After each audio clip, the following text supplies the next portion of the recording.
Bueno, vamos a nuestro tema de hoy.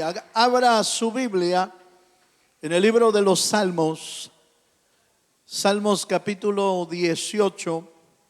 Vamos a estar leyendo el verso 4 al versículo 6. 18, 4 al 6.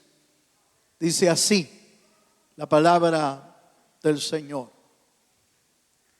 Me rodearon ligaduras de muerte y torrentes de perversidad me atemorizaron. Ligaduras del Seol me rodearon y me tendieron lazos de muerte. En mi angustia invoqué a Jehová y clamé a mi Dios, y él oyó mi voz desde su templo, y mi clamor llegó delante de él a sus oídos. ¿Cuántos dicen amén? El Salmo 18 es el que estamos leyendo. Es un salmo escrito por David. Es un salmo mesiánico, porque en la experiencia que David tuvo en su vida, también experimentó de una manera profética lo que el Cristo iba a acontecerle y lo que iba a sentir en carne, en su alma. El Salmo 18, sus palabras describen angustia, peligro, sufrimiento. Sin embargo, en medio de esa realidad que David estaba viviendo, también era una dimensión profética de lo que Cristo iba a vivir. Y en parte, hermano, en parte también se cumple, ya tal vez en nuestra vida se cumplen algunos sufrimientos y algunas situaciones en nuestra vida, ya no como de una manera profética para el Cristo, pero sí la vida de Cristo cumpliéndose en nosotros también. Por eso es que a veces nos toca padecer, porque Dios siempre ha utilizado los procesos, las pruebas en tiempos de sufrimiento para formar el carácter de nuestra vida, para formar grandes ministerios o grandes profetas. Fueron formados a través del sufrimiento, a través de procesos de angustia y de aflicción. No es algo nuevo. Tal vez es desconocido a veces para nosotros que esos tiempos de sufrimiento tienen que ver con el plan de Dios. Quizás eso es lo que sucede a veces en nuestra vida, que desconocemos que muchos de esos procesos tienen que ver con el proceso que Dios está haciendo en nosotros para formarnos y para hacernos crecer. Y a veces, al desconocerlo, pareciera que como que Dios nos ha abandonado, pero no, Dios no abandona a sus hijos. ¿Cuántos dicen amén? Pero permite que a veces llegue ese tipo de elementos para formar nuestro carácter. En este salmo se pueden contemplar distintos escenarios. La experiencia personal de David, pero también la experiencia o el escenario profético que apuntaba hacia el Cristo. Segundo libro de Samuel, capítulo 7, en el verso 12 y 13 vemos, por ejemplo, que en la promesa que le hacen a David, le incluyen una promesa que apuntaba hacia Jesucristo. Y por eso usted y yo leemos, mire, en segundo de Samuel 7:12, dice: y cuando tus días sean cumplidos y duermas con tus padres. Fíjate, esto se lo están diciendo a David. Y cuando tus días sean cumplidos y duermas con tus padres, yo levantaré después de ti a uno de tu linaje, el cual procederá de tus entrañas, y afirmaré su reino. Él edificará casa a mi nombre, y yo afirmaré para siempre el trono de su reino. En este texto se une, se mezcla el futuro próximo y el futuro lejano. El futuro próximo porque encaja muy bien en la vida de Salomón, su hijo. Encaja muy bien. Salomón, el hijo de David, era el que iba a construir el templo de Dios allí en Jerusalén. Usted lo recuerda. Salomón es parte de la promesa de Dios a David, y como David le fue negado que construyera el templo, el Señor permitió que su descendencia, después de ti, le dice el Señor, después de ti, el cual procederá de tus entrañas, afirmaré su reino. Él edificará casa a mi nombre, hablando del futuro próximo de Salomón, el que iba a estar construyendo lo que usted y yo conocemos en la Biblia como el templo de Salomón. Pero después le dice, y yo afirmaré para siempre el trono de su reino. Ya no está hablando de Salomón, ya está hablando del trono eterno, del trono que le será entregado al Cristo en el futuro lejano, y que va a ser asentado sobre ese famoso monte que hemos estado estudiando, el monte de Sión. ¿Cuántos se recuerdan de eso, hermano? Hemos estado estudiando cómo en el monte del Sión, que viene desde hace miles de años, que conquistó David hace 3000 años, conquistó David ese monte de Sión, donde se estableció Jerusalén y donde se estableció el monte de la adoración y el monte del templo de Dios. Pero es exactamente ese mismo monte donde el Señor va a establecer el reino milenial, y ahí mismo se va a sentar el trono de Dios. ¿Cuántos dicen amén, hermano? Yo diría que algunos podríamos decir, hermano, a saber cuándo va a pasar eso. Mire, con todo lo que está pasando hoy en el mundo, no se tarda. Va a ser tantito, hermano.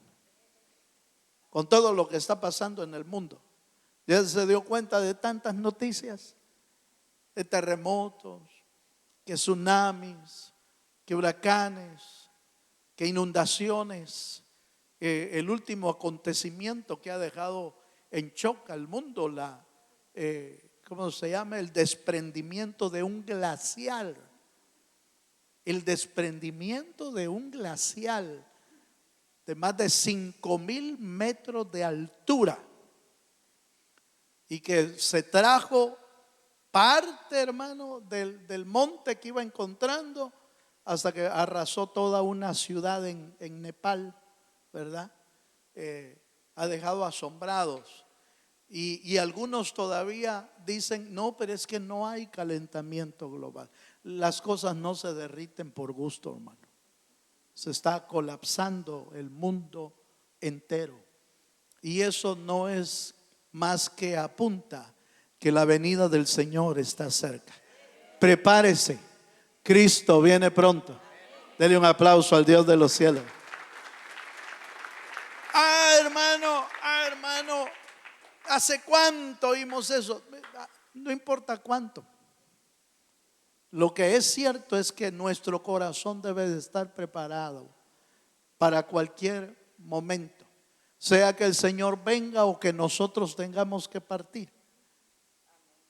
Debemos estar preparados. ¿Cuántos dicen amén? Bye. Entonces, fíjense, hermano, que las enseñanzas de esta historia del Salmo 18 muestra que los procesos difíciles no necesariamente significan que Dios nos ha abandonado. No, no, no.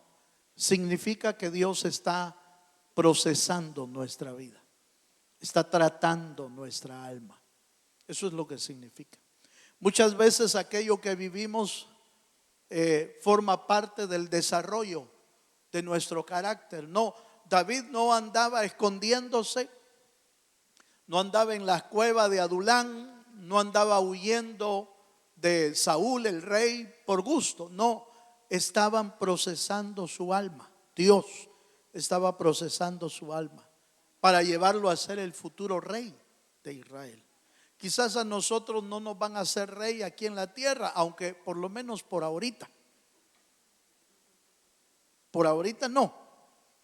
Pero cuando el Cristo venga a reinar, la Biblia dice que reinaremos juntamente con Él. Entonces vamos a ser reyes. La Biblia dice, Apocalipsis 1:6, que somos reyes y sacerdotes para Dios el Padre. Dios puede utilizar las etapas difíciles para desarrollar capacidades que posteriormente serán útiles dentro de su propósito. Mire esto, hermano. El proceso de David y el proceso de los valientes de David permitió que ahí se desarrollaran. En la cueva de Adulán, ¿se acuerda? Que en la cueva de Adulán se desarrollaran aquellos hombres que eran endeudados, amargados, ¿se acuerda? Hermano, vinieron a ser hombres valientes que desarrollaron una habilidad para la batalla, una habilidad para usar las espadas a diestra y a siniestra, como el que vimos hace un par de semanas, cuando vimos que se le quedó pegada, ¿se acuerda? Se le quedó pegada la espada en su mano después de pelear contra muchos enemigos. ¿Cómo es que desarrollaron eso? ¿Cómo es que llegaron a desarrollar esa habilidad? Por los procesos de la vida. Muchas veces nosotros venimos a desarrollar la paciencia, el amor, la benignidad. Venimos a desarrollar la compasión por otros, a desarrollar, hermano, el amor por los hermanos después de procesos que hemos vivido en nuestra vida. Entonces logramos entender, por ejemplo, gente que está pasando por circunstancias duras, las llegamos a entender y decimos, es que yo pasé por ahí. Y entonces nos forma para poder bendecir a otros. ¿Cuántos dicen amén? Bueno, veamos los dos puntos que le acabo de mencionar dentro de este tema. Veamos el escenario profético primero y luego vamos a desarrollar el escenario personal de David, que también tiene que ver con nosotros, cómo se desarrolla a nivel personal nuestra vida. Veamos Primera de Pedro capítulo 1, versos 10 y 11. Mire el texto, cómo el apóstol Pedro usa la vida de los profetas para mostrarnos cómo el Señor trabajó con ellos. Primera de Pedro capítulo 1, verso 10 dice: los profetas que profetizaron de la gracia destinada a vosotros inquirieron diligentemente indagaron acerca de esta salvación, escudriñando qué persona y qué tiempo indicaba el Espíritu de Cristo que estaba en ellos, el cual anunciaba de antemano los sufrimientos de Cristo y las glorias que vendrían tras ellos. ¿Cuántos dicen amén, amén? Entonces mire, los profetas en el Antiguo Testamento tuvieron una participación muy activa,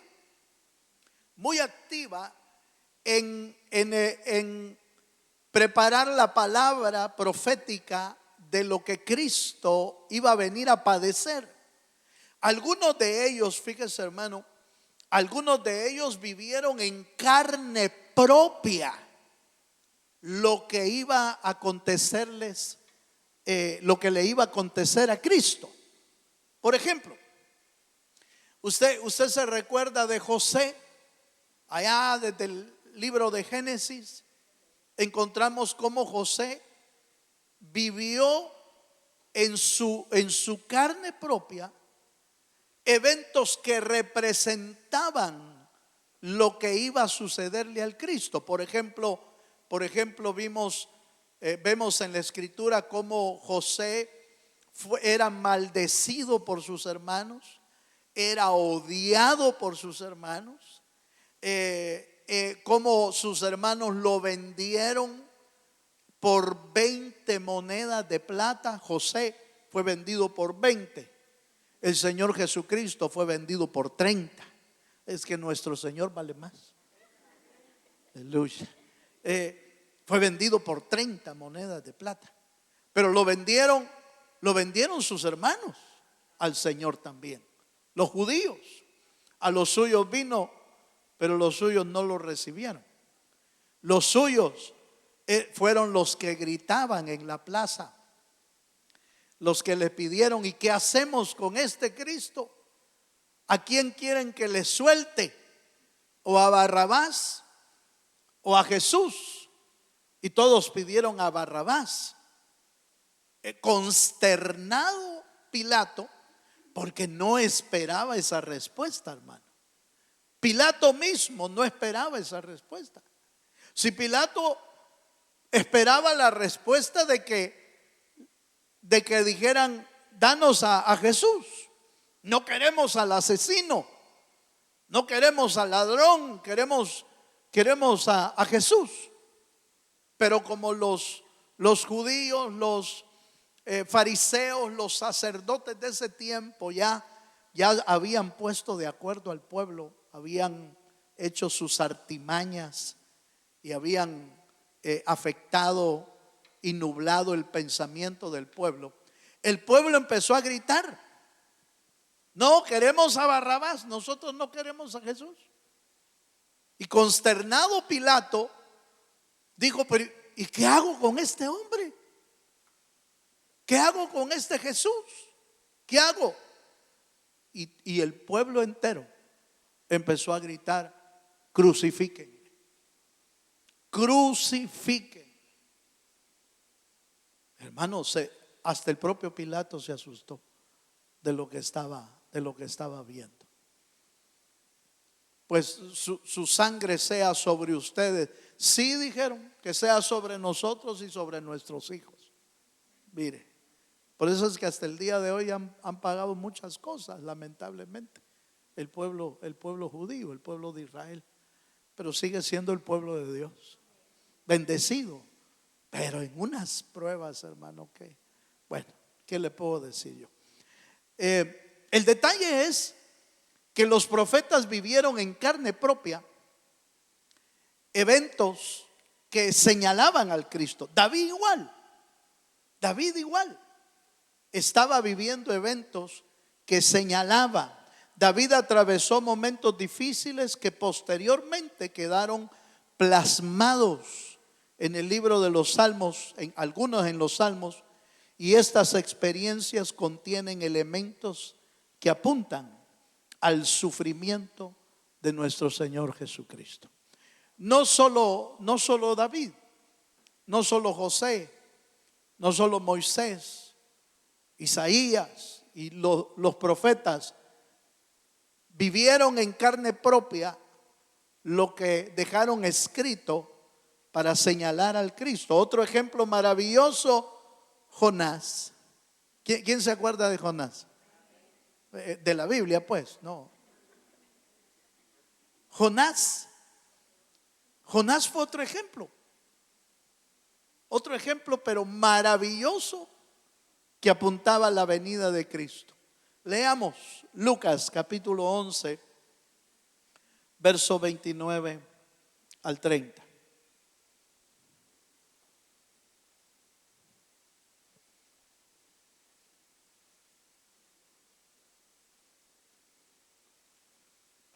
Lucas capítulo 11, verso 29 al 30. Dice así: y apiñándose las multitudes, comenzó a decir: esta generación es mala, demanda señal, pero señal no le será dada, sino la señal de Jonás. Porque así como Jonás fue señal a los ninivitas, ¿qué dice, hermano? Lo será el Hijo del Hombre, pero señal no le será dada, dice el verso 29, sino la señal de Jonás. Verso 30. Porque así como Jonás fue señal a los ninivitas, también lo será el Hijo del Hombre a esta generación. Entonces Jonás fue una señal de lo que le aconteció a Jonás, le iba a acontecer al Cristo. Esos famosos 3 días en el vientre del pez no fueron, hermano, no fue una experiencia cómoda para Jonás. Lo llevaron a la misma muerte, porque él dice que del Seol clamó al Señor. Entonces lo llevaron hasta el fondo. Pero esa señal simbolizaba los 3 días que el Señor iba, hermano, a estar en la tumba. Pero si usted va a las escrituras detenidamente, se da cuenta que él no se quedó en la tumba. Él bajó a lo profundo, ¿sí? Bajó hasta lo profundo del Seol para predicarles la palabra a los que estaban encarcelados ahí. Ese es otro estudio, otra enseñanza, pero bajó hasta ahí. Y para arrebatarle también las llaves al que tenía las llaves de la muerte. Fue a quitarle las llaves de la muerte. Mire qué tremendo, hermano. Entonces Jonás se convirtió en una señal. Lo que el Señor les está diciendo: miren, en lugar de estar pidiendo señales, vayan a la palabra, porque en la palabra están todas las señales que ustedes necesitan. No les va a ser dada señal sino la de Jonás. ¿Me estoy dando a entender, hermano? En este tiempo los creyentes no deben de andar buscando señales afuera. Vaya a la palabra y encuentre las señales de la palabra. Dele un fuerte aplauso al Dios de los cielos. Aleluya.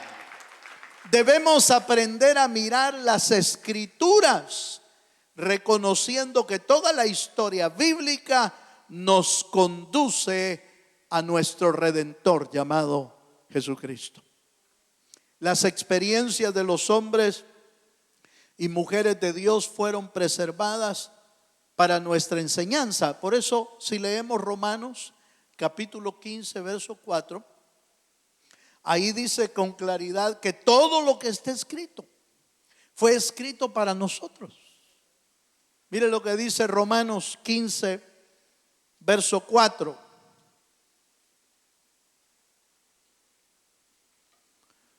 Porque las cosas que se escribieron antes para nuestra enseñanza se escribieron, a fin de que por la paciencia y la consolación de las escrituras tengamos, ¿qué dice, hermano? Esperanzas. Mire qué tremendo. Porque todo lo que fue escrito, todo lo que ya fue escrito, Fue escrito para que nos consuele, para que nos fortalezca y para que nuestro corazón se llene de esperanza. Por favor, mire, cuando yo le menciono, mire lo que está sucediendo en el mundo. Todos los acontecimientos que están en el mundo, ¿qué le puedo decir de ellos? Son una realidad presente, pero son una realidad profetizada en la palabra. Son una realidad que ahora nosotros vemos en titulares, en noticias, pero eran noticias que ya fueron anunciadas por la palabra y por las escrituras, por los santos hombres de Dios que las escribieron y que escribieron de los terremotos, escribieron del hambre, escribieron de las enfermedades, de las pestes, escribieron de las guerras, ya estaba escrito. Entonces, ¿cómo nos va a consolar y nos va a fortalecer esos acontecimientos? No son los acontecimientos los que te consuelan.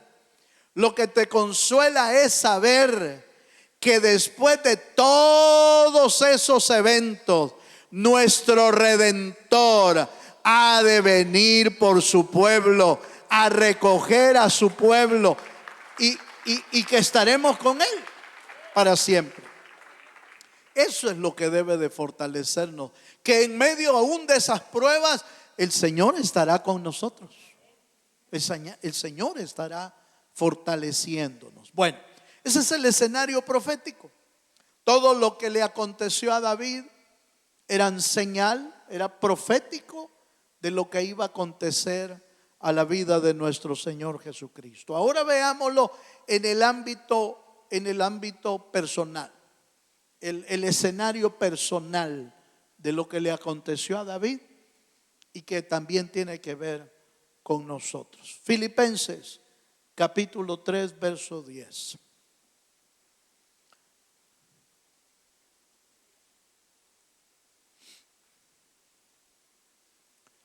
Gloria a Dios.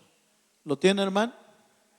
Filipenses capítulo 3, verso 10. Dice así: a fin de conocerle y el poder de su resurrección y la participación de sus padecimientos, llegando a ser semejante a él. Oiga, semejante a él en su muerte. Este pasaje tiene que ver con aquellos que estamos conociendo. Tal vez si me pones el versículo 9, por favor, uno antes. El verso 9 dice: y ser hallado en él, no teniendo mi propia justicia, que es por la ley, sino la que es por la fe de Cristo, la justicia que es de Dios por la fe. Verso 10: a fin de conocerle y el poder de su resurrección y la participación de sus padecimientos, llegando a ser semejante a él en su muerte. Pablo, que tenía claro que él estaba en un proceso, como todos los creyentes, estaba él en un proceso. Él sabía que no podía presentarse delante de Dios con su propia justicia, sino con la justicia de Cristo, que es en la fe. Por eso el verso 9 dice que no me puedo presentar con mi justicia que viene por la ley, porque esa no me va a salvar ni me va a servir. Me voy a presentar por la justicia de Cristo, que es mediante la fe.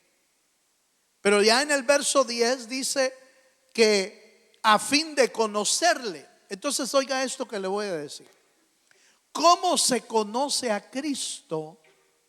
De tal manera que al irlo conociendo nos vamos pareciendo más a él y va desapareciendo nuestra humanidad. Fíjense, ¿cómo es que Dios hace para ir desapareciendo nuestra humanidad y para que la vida de Cristo se vaya formando y manifestando en nosotros? ¿Cómo es que Dios lo hace? Dice el verso 10: a fin de conocerle el poder de la resurrección, oiga, y la participación de sus padecimientos. Oiga, llegando a ser semejantes a él en su muerte. En otras palabras, lo que nos forma a la imagen de Cristo es la participación de sus padecimientos en nuestra propia vida.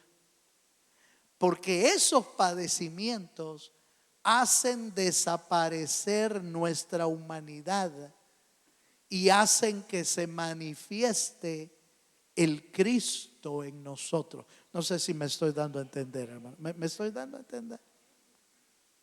Los padecimientos hacen que usted y yo nos despojemos de nuestro viejo hombre, de nuestra humanidad. Solo cuando estamos siendo procesados es cuando decimos: de veras que tengo que cambiar. Aleluya. Vaya, en otras palabras, solo cuando nos sentimos apretados y que sentimos el padecimiento, decimos: ahora sí voy a buscar a Dios. Ahora sí voy a buscar a Dios con todo mi corazón. Ahora sí voy a leer la Biblia. No es normal que cuando estamos en esos procesos es que hacemos acuerdos con Dios o pactos con Dios. No es normal que cuando estamos siendo atribulados y procesados, entonces decimos: no, Señor, si tú me haces esto, yo de veras te prometo que te voy a servir. Voy a ir al centro de conexión para que me ahora sí, Señor, hoy sí voy a ir. Es normal que nuestra vida, al sentirse en angustia, quiere hacer acuerdos con Dios porque está en padecimientos. Y eso es lo que permite que nos vayamos despojando de cosas que nos arruinan en la vida, hermano. Nos arruinan el carácter, nos arruinan los pensamientos, nos arruinan nuestras decisiones, nos arruina las amistades, nos arruina la comunión con los demás, nos arruina eso. Y solo cuando estamos siendo procesados es que decidimos dejar eso a un lado y decirle: Señor, ahora sí voy a aprender, ahora sí voy a obedecer, Señor. ¿Sí me doy a entender? ¿Por qué cree que Pablo sabía muy bien esa lucha que tenía?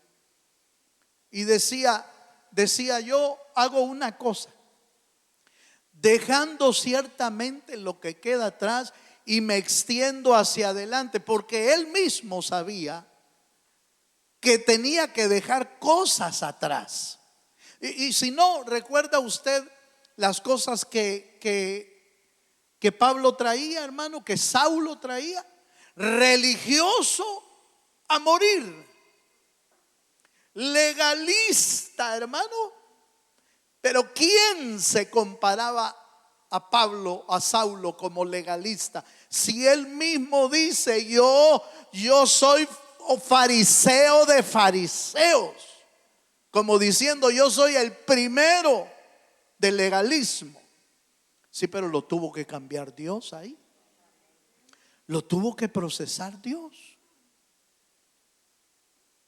Cuando ya lo vemos más adelante a Pablo, ya no es el mismo Pablo legalista.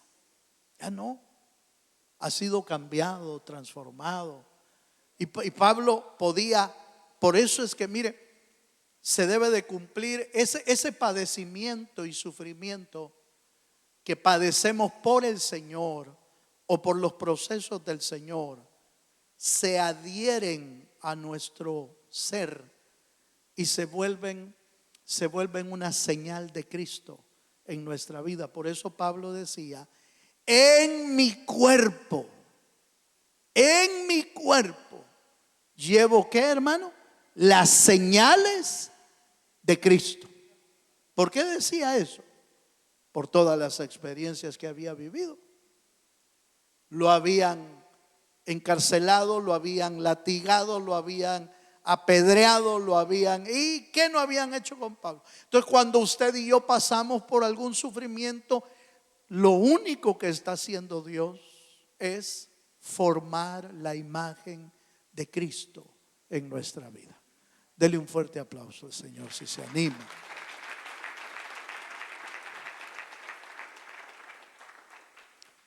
Pedro, ya hablamos de Pablo. Mire lo que hace Pedro. Primera de Pedro, capítulo 4, verso 12 al 14.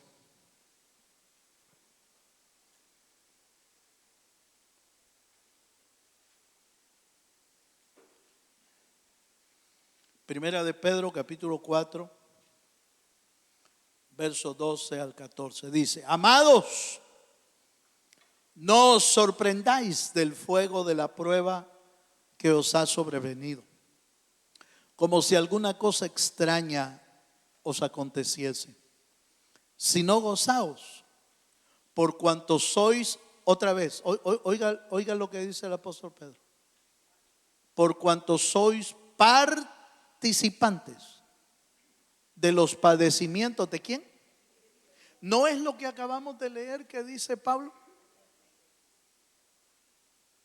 Si participamos de los padecimientos de Cristo, entonces vamos a llegar a ser semejantes a la muerte de Cristo. Pedro dice: gozaos por cuanto sois participantes de los padecimientos de Cristo, para que también en la revelación de su gloria os gocéis con gran alegría.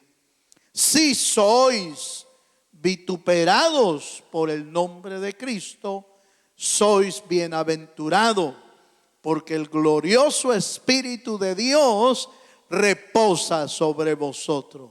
Ciertamente de parte de ellos Él es blasfemado, pero por vosotros es glorificado.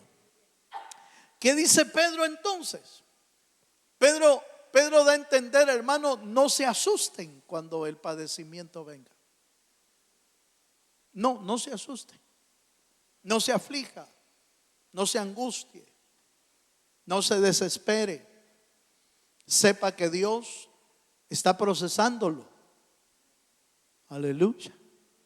Yo no sé si va a venir usted el domingo, hermano. Después de esto va. Dice: hermano, que ese mensaje yo quería otro. Sí, pero es que debemos de saber las bendiciones de Dios, sí, pero los padecimientos son parte de la carrera. Son parte del proceso de nuestra vida.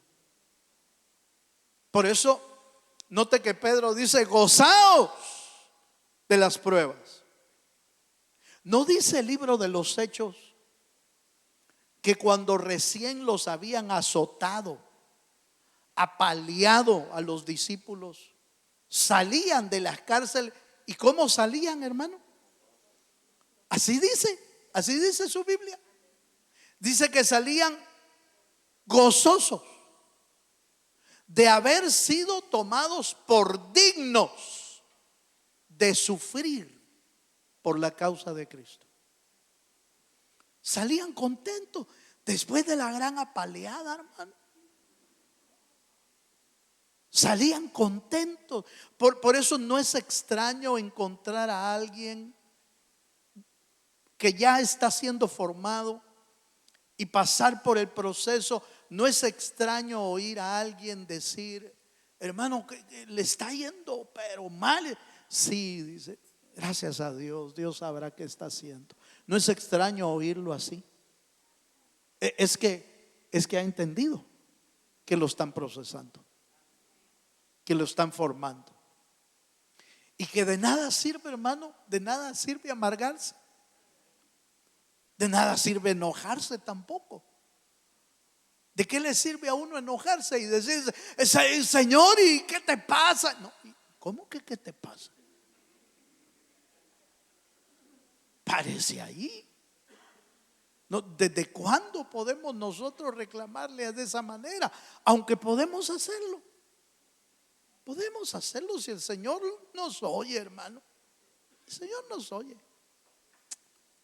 Espérate, no te aflijas, a decir el Señor. Solo le voy a subir un poquito más al calentador.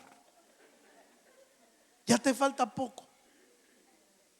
Ya vas a salir bien tostadito. Aleluya. Del horno de la prueba, del horno de fuego.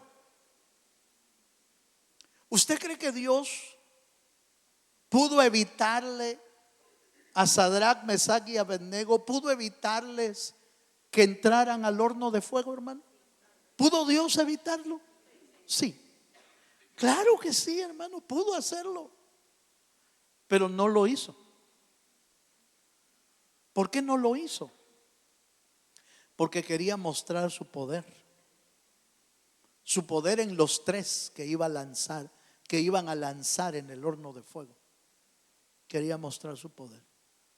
Quería mostrar que aún en el horno de fuego 7 veces más calentado, estaba él dentro del horno también. Eso quiere decir que no te deja ni un solo momento. No es que aquí te meto en el horno y ahí vengo. No, él se mete con uno al horno. Porque Nabucodonosor, cuando vio, exclamó: y no echamos 3 al horno. Sí, le dijeron: echamos 3, pero yo veo 4, y el cuarto lo veo como semejante a hijo de los dioses. Ahí andaba el Señor adentro.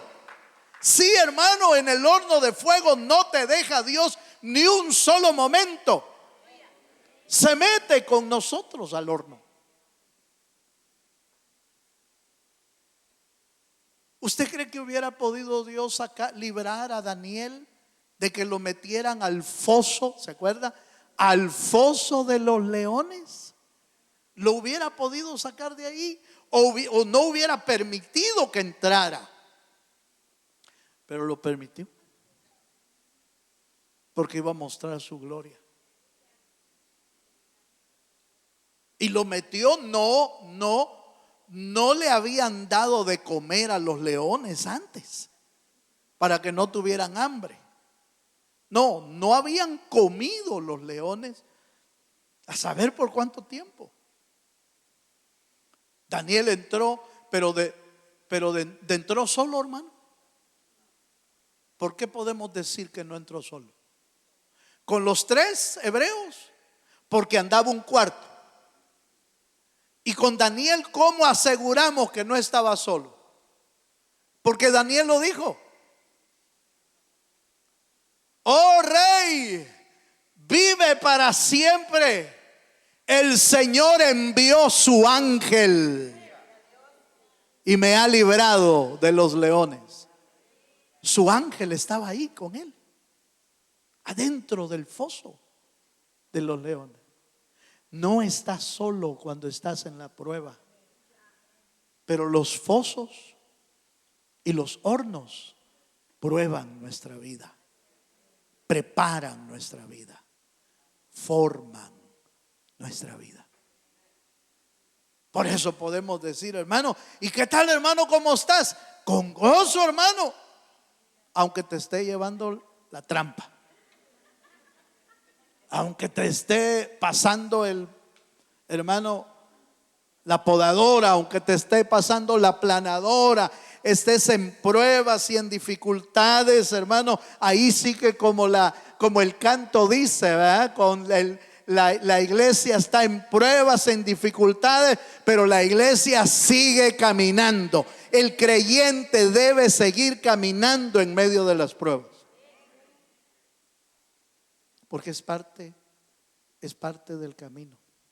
Seguir a Jesús requiere decisiones de rendición, porque en cada proceso se va quedando un pedazo de tu vida antigua para ir tomando la forma de la nueva vida en Cristo Jesús. ¿Sí me doy a entender? Si me logra entender esta parte, sería maravilloso, hermano. En cada proceso difícil y duro que vives, se queda en la tierra, se quedan pedazos de tu humanidad antigua, de tu viejo hombre, quedan tirados. Pero en el nuevo camino se va formando la vida de Cristo en ti. Por eso cuando uno termina su proceso, ya no es el mismo. Ya no es el mismo. Ya es otro hombre, otra mujer, tratada por Dios. ¿Cuántos dicen amén? Déjenme leer unos versículos más, hermano. De todo modo no vino el martes. Denle un aplauso al Señor, si se dio. No vino el martes, hermano, no vino el martes. Deme 2 versos nada más. Mateo 16, verso 24. Esa es la razón por la que el Señor, cuando llamó a sus discípulos, lo hizo con este llamado que no se oye, hermano, no se oye hasta el día de hoy. No se oye un llamado glamuroso, no se oye un llamado así como qué felicidad, va. Porque es un llamado a entrar en el proceso de formación.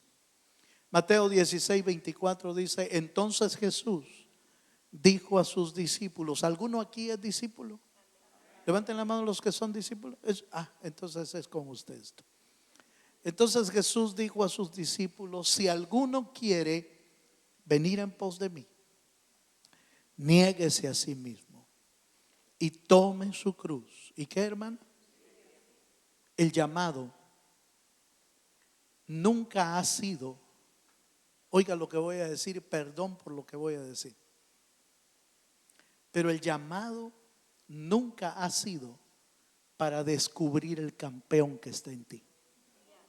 Nunca ha sido ese. Jamás, jamás en la Biblia Dios ha hecho un llamado semejante. Sígueme y descubre el campeón que está en ti. Jamás ha sido ese llamado. El llamado es: sígueme, sígueme, niégate, toma tu cruz y sígueme. Ese es el verdadero llamado. No es un llamado glamuroso, no es un llamado de riquezas, no es un llamado de solo fiestas, no. Es un llamado a morir el viejo hombre para que Cristo sea formado en nosotros.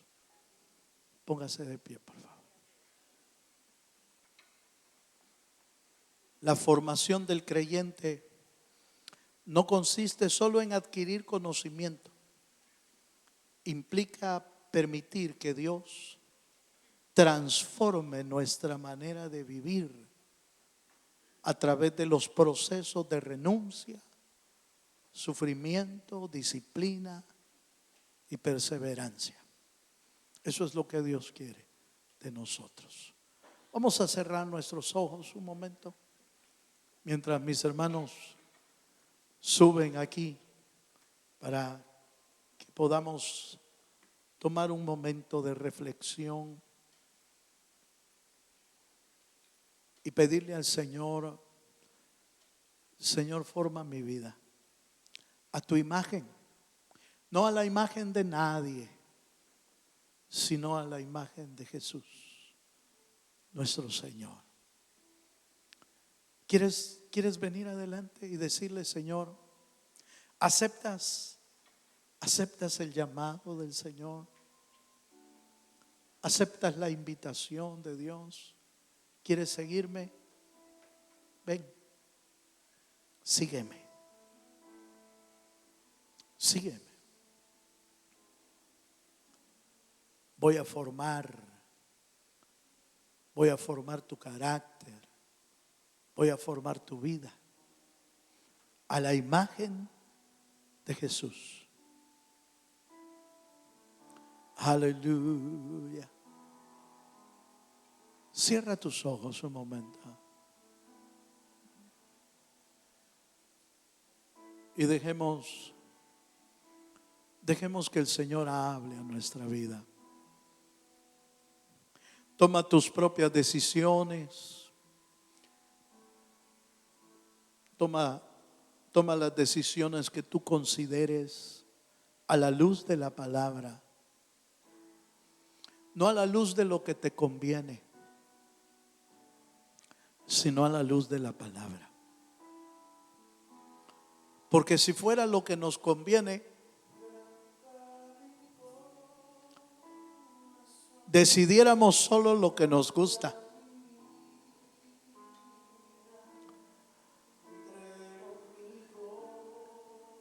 Pero si es lo que conviene en el reino, vamos a decidir lo que Dios quiere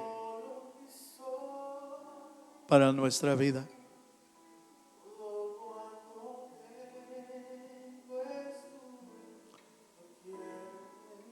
Que Dios te guíe en las decisiones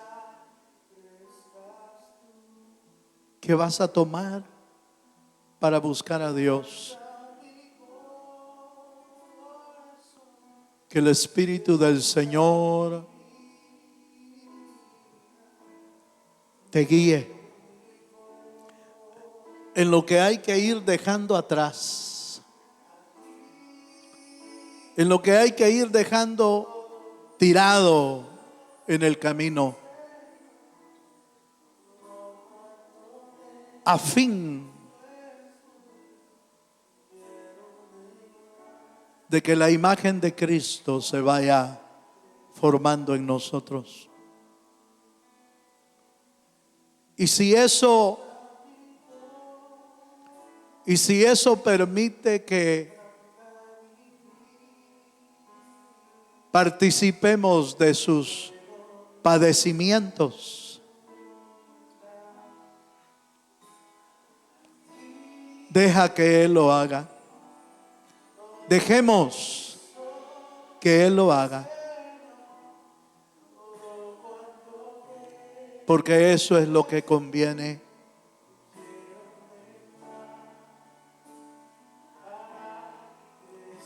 Por eso Jesús abrazó el sufrimiento y padecimiento, porque sabía que eso convenía. Porque sin su sufrimiento nosotros no hubiéramos podido ser salvos. Pero por lo que Él padeció, ahora nosotros somos libres para vivir una nueva vida. Una vida en la que Él va formando nuestro corazón, pareciéndonos cada día más a Él. Aleluya. Levanta tus manos a Él. Levanta tu corazón al Señor.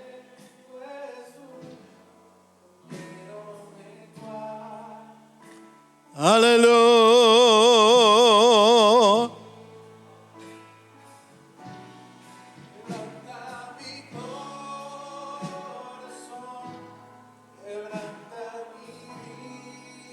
Te bendecimos, Señor.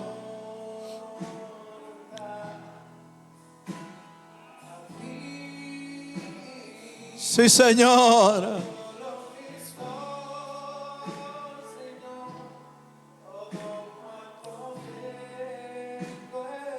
Señor, quebranta nuestra vida para que tú crezcas. Crezcas tú en mi vida, Señor. Señor, hazme crecer como tú. Entregamos nuestra vida, nuestra voluntad. Nos rendimos a ti, Señor. Aleluya. Para que crezcas tú. Quebranta mi corazón, quebranta mi vida, te entrego mi voluntad a ti. Todo lo que soy, Señor, todo cuanto tengo es tuyo. Para que crezcas, oh, para que crezcas tú.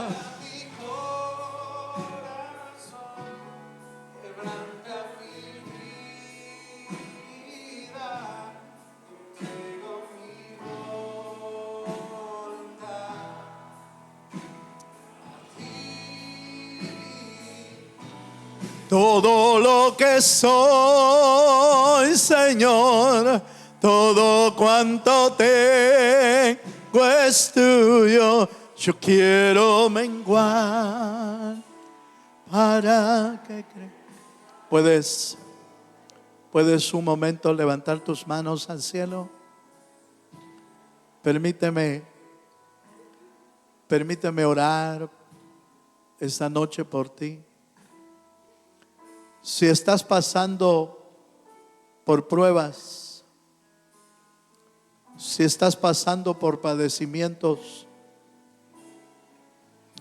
oramos como el Señor oró por Pedro cuando iba a ser zarandeado, cuando iba a pasar por un proceso duro, difícil. El Señor oró diciéndole: Padre, que no le falte la fe. Yo te bendigo esta noche para que tu fe no falte. Yo te bendigo para que pacientemente esperes en Jehová, porque Él oirá tu clamor y te sacará del pozo de la desesperación.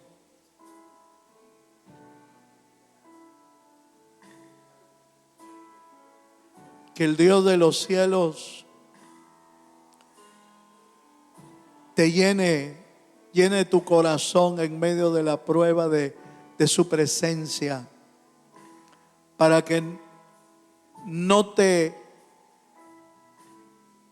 no cambies tu rumbo ni a izquierda ni a derecha, sino que permanezcas firme.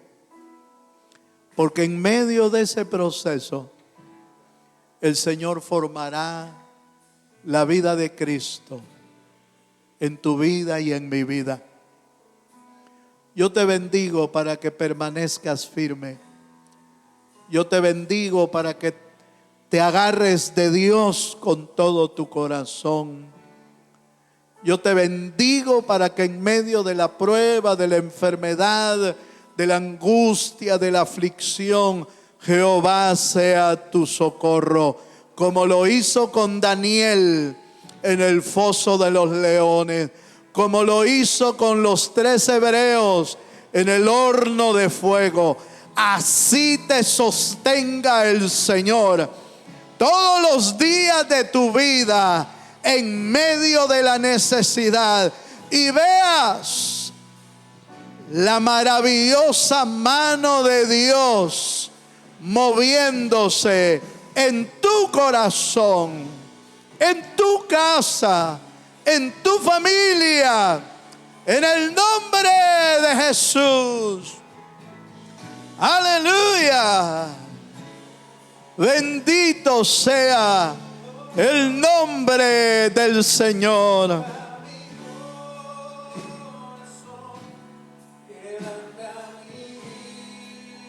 Aleluya.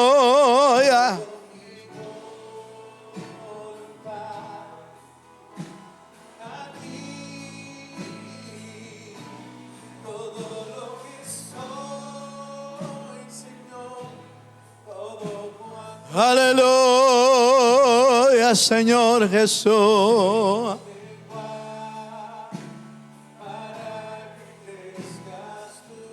Sí, Señor.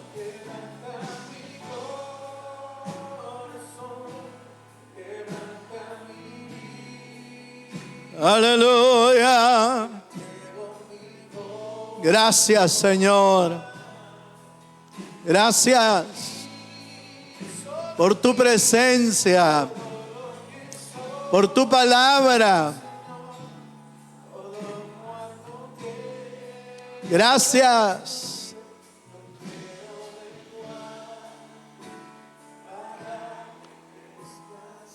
Señor, muchas gracias. Gracias por tu presencia, por tu palabra, Señor. Gracias por la vida de cada uno de tus hijos. Haz tu obra maravillosa en cada corazón. En el nombre poderoso de Jesús, nuestro Señor y Salvador. Amén y amén. Le damos un fuerte aplauso al Señor. Gloria a Dios.